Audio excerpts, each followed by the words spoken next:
এই যে দেখেন বাড়িটি কি করা হয়েছে, কি অবস্থা একটা। এই জায়গাটিতে বঙ্গবন্ধু শেখ মুজিবুর রহমান 1975 সালে দিয়েছিলেন। অনেকে বলে থাকেন এই বাড়িটিতে নাকি আয়নাঘর রয়েছে। এই ভিডিওটিতে আয়নাঘর খোঁজার চেষ্টা করব।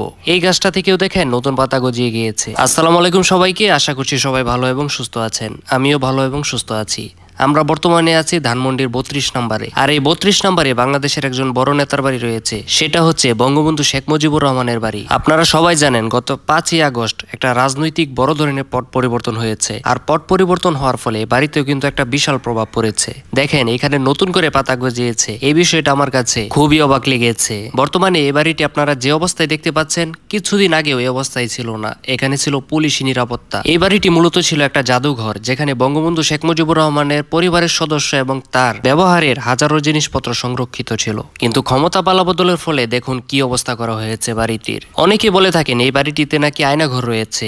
আজকের ভিডিওটিতে আমি খোঁজার চেষ্টা করব এখানে আসলেও কি আয়নাঘর রয়েছে কিনা। তারপর এখানে গিয়ে দেখলাম এখানে একটা বাথরুমের মতো রয়েছে, সেখানে সবকিছু দেখেন কি অবস্থা করা হয়েছে। আসলে মানুষের প্রতি মানুষের যদি ক্ষোভ থাকে, সেই ক্ষোভটা যদি ওই মানুষটা পূরণ করতে না পারে, তার পরের পুরুষ বা পরের পুরুষ এসেও ওই ক্ষোভটার বহিঃপ্রকাশ ঘটায়। এখানে নানান ধরনের লেখা রয়েছে। যাই হোক, এগুলো একটু পরে দেখি আমরা। এই যে এখান দিয়ে চলে গিয়েছে একটা রাস্তা, এই রাস্তাটা দিয়ে ঠিক ওই দিকে যাওয়া যায়। আর এই দিক দিয়ে চলে গিয়েছে হচ্ছে সিঁড়ি, যেটা দিয়ে উপরের তলায় যাওয়া যায়। এবার চলুন একটু এই দিকে যাওয়া যাক। এই দিকে মূলত একটা রান্নাঘর ছিল, এইদিকে রান্নাঘর ছিল, গোসলখানা ছিল, উপরেও গোসলখানা ছিল। তবে এগুলো এখন কিছুই চেনা যাচ্ছে না। এখন আমি যে বিল্ডিংটাতে আছি এটা হচ্ছে মেন বিল্ডিং, আর বাকি যেই দুই পাশে দুইটা বিল্ডিং রয়েছে এগুলো পরবর্তীতে হয়তো করা হয়েছে। আসলে গাইস, মানুষের দ্বারা মানুষের কি না হতে পারে, এই জিনিসগুলো দেখছি আর চিন্তা করছি যে মানুষ কি না করতে পারে। আমি একবার 2019 সালের দিকে এই বাড়িটিতে গিয়েছিলাম দেখার জন্য। তারপর গিয়ে যা যা দেখেছিলাম এখনো সেই রুমগুলোই দেখছি। আসলে আগে যেমন সাজানো গোছানো এবং পরিপাটি ছিল, এখন তো পুরাই দেখেন একবারে ধ্বংসাত্মক কার্যক্রম হয়েছে।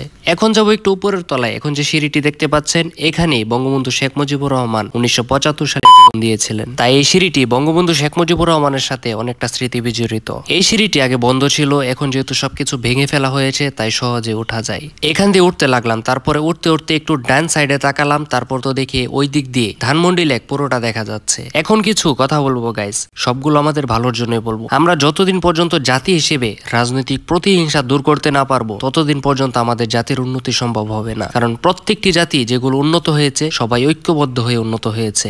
আমরা দিন শেষে শুধু নিজেরটা চিন্তা করি, নিজে কিভাবে টাকা কামাবো আর বিদেশি নিয়ে বাড়ি গাড়ি করবো। দেশের চিন্তা আমরা কেউই করি না। যতদিন পর্যন্ত দেশ থেকে রাজনৈতিক প্রতিহিংসা দূর না হবে, ততদিন পর্যন্ত দেশ থেকে দুর্নীতিও দূর হবে না। কারণ যারা যারা আজকে রাজনৈতিক দলকে চাপে রাখছে, তারাও কিন্তু সেফ জোন হিসেবে বিদেশে বাড়ি করার চিন্তা ভাবনা করছে। আর যদি সবাই মিলেমিশে কাজ করতো, তাহলে কিন্তু কারোরই বিদেশে বাড়ি গাড়ি করার কোনো টেনশন থাকতো না। আসলে 32 নম্বরে যে আয়নাঘর রয়েছে, সেটা নিয়ে গুজব ছড়ালেও পরবর্তীতে আর সত্যতা মেলেনি। ভিডিওটির একবারে শেষ পর্যায়ে চলে এসেছি।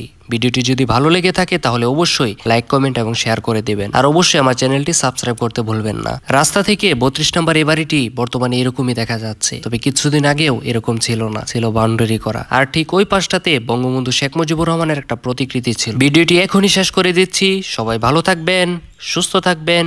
আল্লাহ হাফিজ।